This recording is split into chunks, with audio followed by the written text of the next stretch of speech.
Alright, so hey, what's up guys? It's Ben. Today I'm coming to you with another video. This time I'm going to be talking about my top 10 best movies of all time.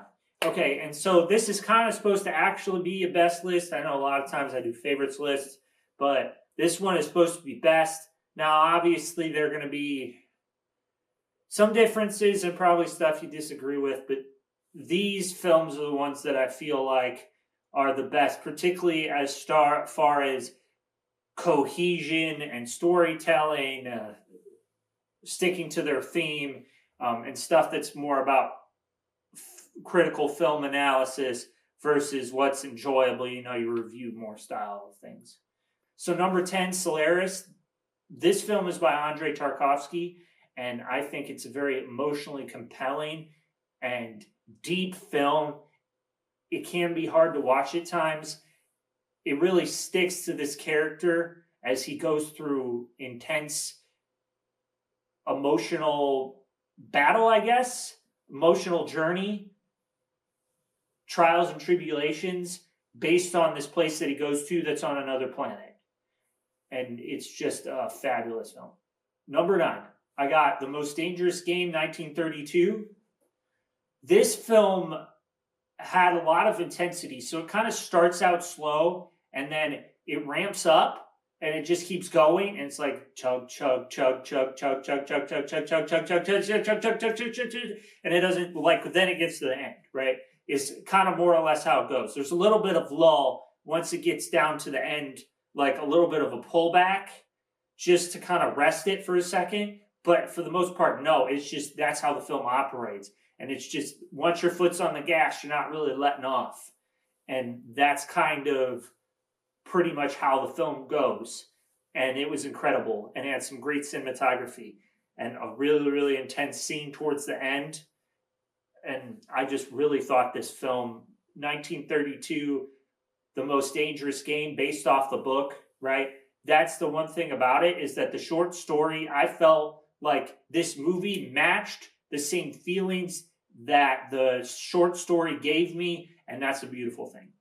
Number 8, I got Die Hard, and this film is great because they did a really good job of taking the concept of a hero and kind of turning it away, in a sense, to where he's more realistic. In some ways, he's almost an anti-hero, but I would say that he's really not, because he isn't really in this situation vested in his own self-interest. He is very much so the character is a cop, and he definitely follows that kind of motto, and he's looking to save all of the innocent people, right? It's always what it comes down to in this instance. So I would say he's a hero. He's a reluctant, rough around the edges kind of guy, but they did a good job of portraying this character, and quite honestly, every single thing attached to the idea that John McClane is exactly the kind of guy that you want in this situation, for good or for bad. The stuff that makes you mad about him is exactly why you do not want to run into him as a terrorist. And it does a really beautiful job of telling that story. Number 7, Vertigo. This was a very intense film to watch, and it was kind of trippy in a way, but that's partly what it's supposed to be, because it's supposed to match I think the mindset of one of the characters, and they do a great job with that, and setting up the imagery.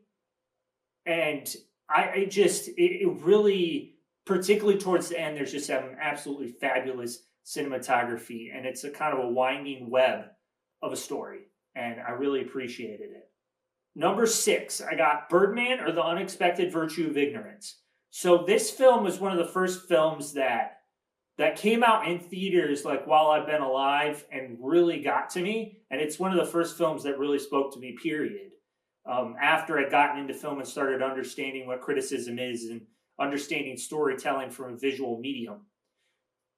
This film just follows a guy who's trying to find his fame again and his purpose. Quite frankly, I would say it's his purpose, but he mixes up the two. His fame and notoriety, right? Success as an actor. He mixes that with purpose, and it kind of creates a terrible situation for him in some ways. And he's just chasing this goal, and I can feel it in my soul. And they were really able to, and he's not the only character that does this, but he's the main one. And Alejandro G. Inarritu did a fabulous job of just connecting that throughout the whole entire movie and creating a very visually stunning atmosphere of New York City and the different shots and the shots in the theater and the way in which that honestly this film kind of looks like it's supposed to be a one-take film. It's just a really cool, well-done film. And it is very emotionally impactful for me. Number 5, I got The Exorcist. This would probably be my favorite horror film. And I understand that some people may say that it's not a horror film.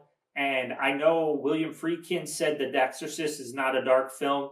I kind of disagree. I understand what he's getting at.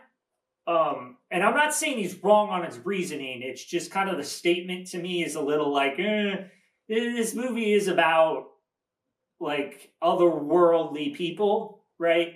It's about demons, right? And possession, and the way that he shot it and made you feel throughout and the intensity of it, I would say makes it enough to say that it's dark, and it's definitely a horror film.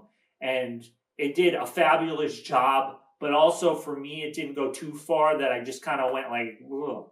Because I'm not really that big into horror, but I think he told a beautiful, intense story, and he made characters likable and got me to invest in their journey and what was happening.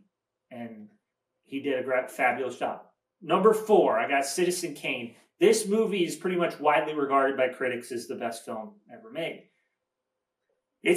I find it hard to say that. I'm like, sure, I'm doing this list, so I guess I'm a hypocrite, but not really, because I understand, like, this is just what I'm saying, and you can completely disagree and have very valid points. And I go, yeah, that's a good list. I could say that's a right list, but it also doesn't really matter if it's right, because these films are so close together in their quality a lot of times that you can't really split the difference. I'm just doing this kind of for fun, and I like talking about movies. And so it's just kind of an interesting conversation. Okay, what do you say is the best film ever made? Anyway, Citizen Kane is an incredibly well done film by Orson Welles. He really had a firm grasp of what he was going for, and he really developed the character of Charles Foster Kane and kind of Charles Foster Kane's journey, if you call it, and this kind of sometimes when we spin out of control, and building that and the cinematography and just creating this whole visual experience. And I just think Orson Welles did a fabulous job. Number 3, The Godfather. This is one of my dad's favorite films, and it's a really well done story. And it's a lot like the others. The kind of movies that I really, really like are when you take a character and you start from the beginning, and you start to roll them, and they move forward, and they go through a lot of trials and tribulations. And sometimes it's for the better, and sometimes it's for the worse, right? And they just keep going, and they keep spinning exactly into who they are to become. And it follows pretty much from a straight line. I mean, certainly, maybe you'll have some deviations here and there, but it really is just like they're spinning complete, like every single point is leading towards who they are to become. And this movie is no different. Excellent story and a excellent crime film. And I love the narrative and the universe and structure they create in this film.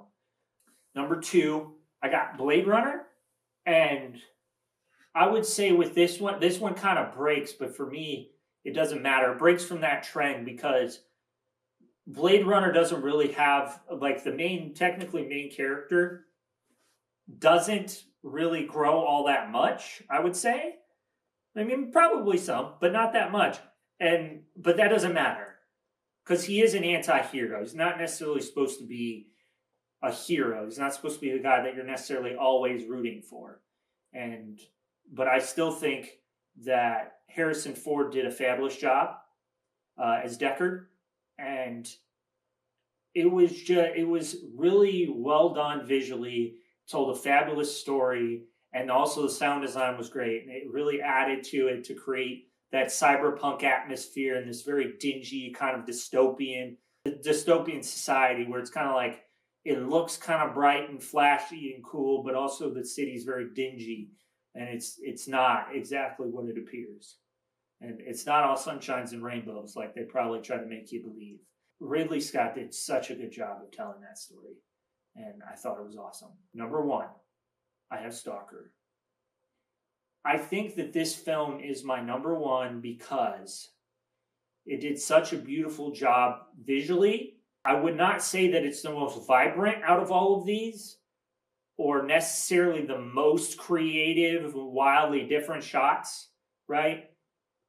It's just that the thing is that the film's at rushing, and I was really able to follow it visually, and I think that that's a wonderful thing. And it's not just as simple as that, but the different, some parts of the film are in sepia, other parts of the film are in color, right? And he uses that to help tell his story, and then he has different parts where he was shooting to show different things, and it really attaches to the story and this journey that these people go through, and because they're trying to reach this room that's supposed to give them their deepest desire.